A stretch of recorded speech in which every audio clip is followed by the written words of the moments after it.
मिनशैतानिर्रजीम बिस्मिल्लाहिर्रहमानिर्रहीम। अस्सलाम वालेकुम डियर स्टूडेंट, उम्मीद है कि आप सब खैर खैरियत से होंगे। Unit number 8 thermal properties of the matter. इसी यूनिट नंबर 8 में हमारा आज का टॉपिक है topic number 8.7.1 page number 226 evaporation causes cooling. Previous lecture में हमने पढ़ा था कि हमारे पास एवापोरेशन क्या होता है, कि हमारे पास लिक्विड क्या हो जाता है, लिक्विड हमारे पास किस चीज़ में कन्वर्ट हो जाता है, लिक्विड हमारे पास वेपर्स में कन्वर्ट हो जाता है। तो उसको हम क्या कहते हैं, उसको हम एवापोरेशन कहते हैं। लेकिन ये हमारे पास क्या होता है एट ऑल टेम्परेचर, मीन्स कि ऑल टेम्परेचर पर हमारे पास हो सकता है बिलो द बॉइलिंग पॉइंट। ये बिलो द बॉइलिंग पॉइंट के टेम्परेचर पर भी हमारे पास क्या हो सकता है, एवापोरेशन हो सकता है। अब एवापोरेशन में हमने पढ़ा था कि हमारे पास लिक्विड किस चीज़ में कन्वर्ट हो रहे हैं, वेपर्स में कन्वर्ट हो रहे हैं।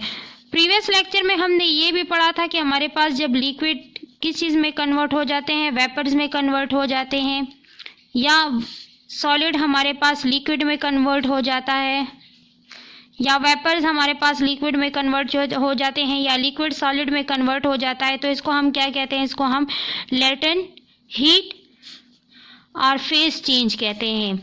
हमारे पास यहाँ पर क्या होता है कि हमारे पास लिक्विड किस चीज़ में कन्वर्ट हो गया है, लिक्विड हमारे पास कन्वर्ट हो गया है इनटू द वेपर्स। तो जब लिक्विड हमारे पास वेपर्स में कन्वर्ट हो गया है तो इसका मतलब क्या है कि हमारे पास फेज चेंज हो गया है।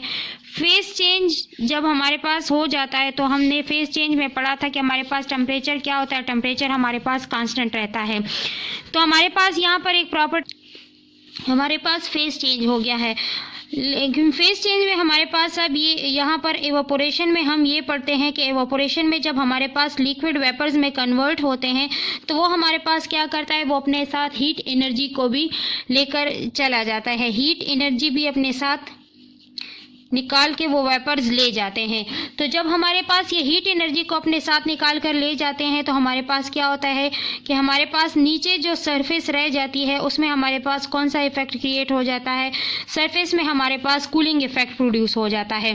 काइनेटिक मॉलिक्यूलर थ्योरी के बेस पर हम इस तरह इसको पढ़ते हैं कि according to kinetic molecular theory, kinetic molecular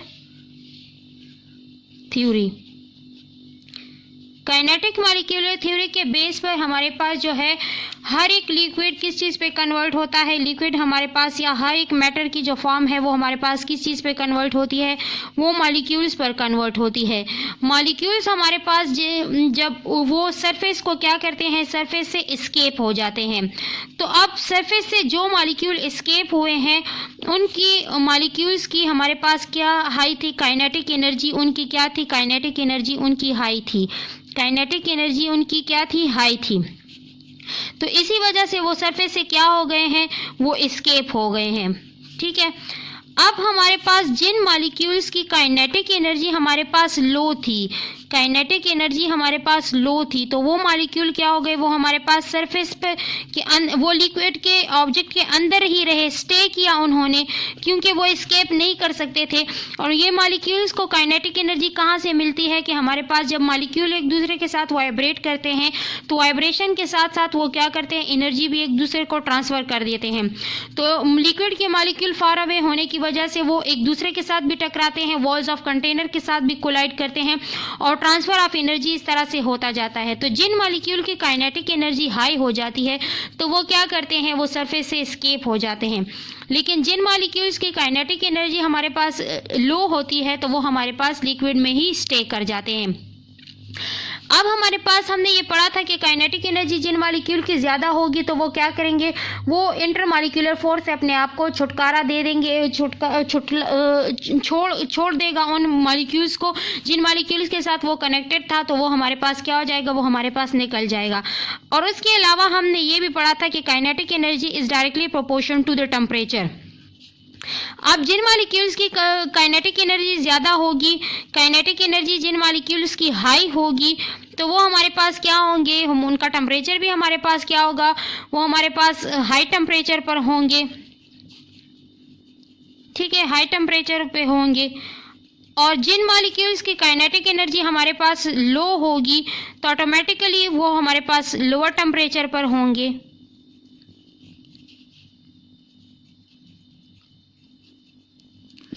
ठीक है। तो अब जो मॉलिक्यूल्स हमारे पास चले गए हैं, निकल गए हैं, उनकी काइनेटिक एनर्जी हाई हो गई थी, तो वो क्या करेंगे, वो अपने साथ साथ हाई टेम्परेचर यानी कि हीट को भी अपने साथ लेकर चले जाएंगे। तो हमारे पास पीछे सरफेस पे क्या रह जाएगा, सरफेस में हमारे पास कूलिंग इफेक्ट रह जाएगा। सरफेस पर हमारे पास क्या हो जाएगा, कूलिंग इफेक्ट रह जाएगा।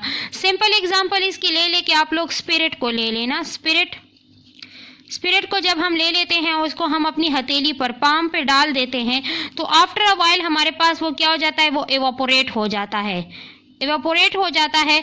लेकिन एवापोरेशन के साथ साथ हमने ये भी देखा है कि वो क्या क्रिएट करता है, वो कूलिंग इफेक्ट्स को प्रोड्यूस कर देता है। हमारी हथेली पर क्या आ जाती है, कूलिंग इफेक्ट आ जाता है, ठंडक पैदा हो जाती है, कूलिंग इफेक्ट।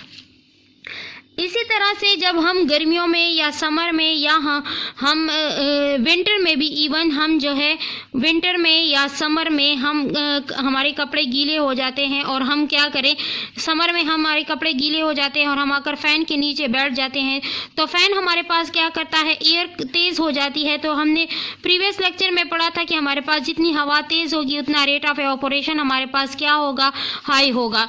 तो जितनी एवापोरेशन हाई होगी उतना हमारे पास ज़्यादा कूलिंग इफेक्ट प्रोड्यूस होगा। सिंपल एग्जांपल ले ले कि आप लोगों के गर्मियों में जब आप लोगों को पसीना आता है, स्वेट आता है, तो आप लोग जब फैन के नीचे आकर बैठते हो तो फैन क्या प्रोड्यूस करता है, हाई एयर को प्रोड्यूस करता है, एयर तेज़ हो जाती है, तेज़ एयर के साथ साथ हाई एवापोरेशन प्रोड्यूस हो जाता है, रेट ऑफ एवापोरेशन हमारे पास क्या हो जाता है, हाई हो जाता है। तो जब रेट ऑफ एवापोरेशन हमारे पास हाई होगा तो हमारे पास क्या प्रोड्यूस होगा, हमारे पास कूलिंग इफेक्ट होगा। ये डेली लाइफ की एग्जाम्पल्स हैं कॉमन। अब हम एप्लीकेशन ऑफ एवापोरेशन की तरफ आ जाते हैं।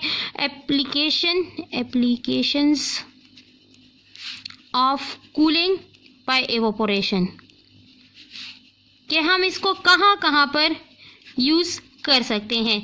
हमने पढ़ा ना कि हमारे पास एवापोरेशन जब होती है तो वो अपने साथ क्या लेकर जाता है, हीट को लेकर जाता है, सरफेस से वो हीट निकाल कर ले जाता है। तो फर्स्ट वन हमारे पास है cooling bye fans. Cooling bye fans, cooling bye fans में हमारे पास क्या होता है कि हम जब गर्मियों में when we use fan in hot season, hot season में हम क्या करते हैं, फैन को यूज़ करते हैं, तो हमारे पास मूवमेंट ऑफ एयर क्या हो जाता है, मूवमेंट ऑफ एयर हमारे पास इंक्रीज हो जाता है।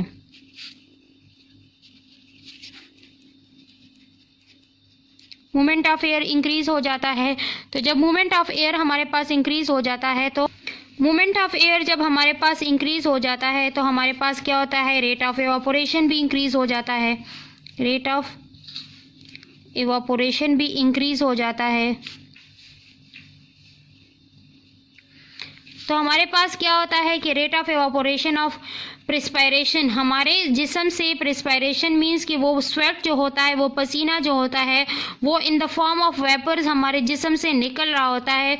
किस वजह से, क्योंकि एयर हमारे पास जब तेज़ होती है तो हमारे पास रेट ऑफ एवापोरेशन हाई होता है, तो हमारे पास वो क्या करता है कि वो अपने साथ हीट को भी क्या कर देता है, एवापोरेट कर देता है अपने साथ। हीट जब एवापोरेट हो जाती है तो एज ए रिज़ल्ट हमारे पास क्या होगा, एज ए रिज़ल्ट हमारे पास हमारी बॉडी पर हमें क्या इफेक्ट, कूलिंग इफेक्ट फील होगा, कूलिंग इफेक्ट हमें फील होगा। इसी तरह से हमारे पास इसका एक और जो है यूज़ एप्लीकेशन हमारे पास है कि फ़ीवर कंट्रोल। अब फ़ीवर कंट्रोल हमारे पास किस तरह से है कि जब किसी भी इंसान का जिस्म का टेम्परेचर हाई हो जाता है तो हम क्या कहते हैं कि हमारे पास टेम्परेचर इसका हाई हो गया है, तो हम कहते हैं कि इसको क्या हो गया, इसको फ़ीवर हो गया है। ठीक है, तो कॉमन ऑब्जर्वेशन अगर आप लोगों ने की होगी तो उस फीवर को कंट्रोल करने के लिए हम एक घरेलू टिप यूज़ करते हैं जो हमारे पास है कि हम कोई भी टॉवल वगैरह लेकर उसको गीला कर देते हैं। हम क्या करते हैं, हम वेट टॉवल को लेते हैं और उसके फोरहेड के ऊपर हम रखते हैं, तो फोरहेड के ऊपर रखने से हमारे पास क्या होता है, फोरहेड पे रखते हैं और हम उसके जो पैरों के नीचे वाले तले हैं उसके ऊपर रखते हैं, तो हमारे पास वेट टॉवल को फोरहेड पर रखने से या पैरों के नीचे तलों में रखने से हमारे पास क्या होता है कि वहाँ से हमारे पास एवोपोरेशन स्टार्ट हो जाती है। वो वाटर क्या करता है, वो अपने साथ साथ एवोपोरेट करने लगता है किस चीज़ को, हीट को। वो हीट को एवोपोरेट करने लगता है, तो एज ए रिजल्ट हमारे पास बॉडी पर क्या आ जाता है, कूलिंग इफेक्ट आ जाता है। तो आहिस्ता आहिस्ता हमारे पास उस इंसान के जिस्म का टेम्परेचर क्या होना शुरू हो जाता है, टेम्परेचर उसका लो होना शुरू हो जाता है। तो उसके फीवर में क्या आ जाती है, फीवर में थोड़ी सी कमी आ जाती है। तो इस तरह से हमारे पास वो पेशेंट क्या आ जाता है, सेफ एंड साउंड हो जाता है। नेक्स्ट वन हमारे पास जो कॉमन यूज एप्लीकेशन है जहाँ पर हमारे पास ये यूज़ होता है वो हमारे पास है रेफ्रिजरेटर्स। रेफ्रिजरेटर में हमारे पास क्या होता है कि हमारे पास कूलिंग इफेक्ट होती है। रेफ्रिजरेटर में वो एवापोरेशन की वजह से यूज़ ही क्रिएट होती है। किस तरह से एवापोरेशन की वजह से होती है कि हम एक लिक्विड यूज़ करते हैं, वोलेटाइल लिक्विड्स। वोलेटाइल का मतलब है कि हमारे पास वो एक गाढ़ा सा लिक्विड होता है जिसको हम यूज़ करते हैं। वो हमारे पास कौन सा लिक्विड है, दैट इज़ फ्रियान। फ्रियान हमारे पास क्या करता है, फ्रियान हमारे पास जब एवापोरेट होता है in the pipes of the freezer compartment, तो वो क्या करता है, वो एवापोरेशन करता है। ये फ्रियान इवापोरेशन करता है। तो हमारे पास जो फूड आइटम्स, हम फ्रिज वगैरह में हम फूड आइटम्स रखते हैं, तो जाहिर सी बात है कि वो हमारे पास क्या होती है, उनमें हीट मौजूद होती है। तो ये फ्रियान जब हमारे पास इवापोरेशन करता है तो ये क्या करता है, फ्रियान इवापोरेट्स हीट। तो वो उन फूड आइटम की हीट को अपने साथ क्या कर लेता है, एवापोरेट कर लेता है। तो हमारे पास एज ए रिजल्ट हमारे पास रेफ्रिजरेटर में क्या आ जाता है, एज ए रिजल्ट रेफ्रिजरेटर में हमारे पास कूलिंग इफेक्ट प्रोड्यूस हो जाता है। तो कूलिंग इफेक्ट प्रोड्यूस होने की वजह से हमारे पास जो फूड आइटम्स होते हैं, वो फूड आइटम्स हमारे पास क्या होते हैं, वो हमारे पास सेफ हो जाते हैं। मीन्स कि हम उनको आसानी से सेफ कर सकते हैं। नेक्स्ट हमारे पास इसी चैप्टर के एक्सरसाइज है, ब्लैंक्स की तरफ आ जाते हैं। पेज नंबर 230 पर हमारे पास choose the best possible answer. तो नंबर 1 हमारे पास है कि in system international the unit of heat is option number A joule है हमारे पास। द ऐसा unit of the temperature is, तो सिस्टम इंटरनेशनल में हमारे पास इसका यूनिट केल्विन है। The Fahrenheit and the Celsius scale reading of the temperature coincides at, Fahrenheit और सेल्सियस स्केल में हमारे पास जब रीडिंग ऑफ टेम्परेचर हम कर रहे होते हैं तो कौन सी रीडिंग कौन से पॉइंट पर हमारे पास इन दोनों स्केल्स में टेम्परेचर जो है, किस टेम्परेचर पर ये दोनों स्केल एक दूसरे के इक्वल हो जाते हैं, तो वो हमारे पास है -40 डिग्री। -40 डिग्री हमारे पास ऐसा है कि जहाँ पर -40 डिग्री सेल्सियस और -40 डिग्री फ़ारेनहाइट हमारे पास सेम टेम्परेचर जो है वो फ़ारेनहाइट पर भी और सेल्सियस पर हमारे पास इक्वल टेम्परेचर शो करता है। नेक्स्ट आप लोग के पास है 310 kelvin in the centigrade scale. तो 310 केल्विन को सेंटीग्रेड स्केल में कन्वर्ट कर दें, हमारे पास ये सेंटीग्रेड में कितने के बराबर होगा।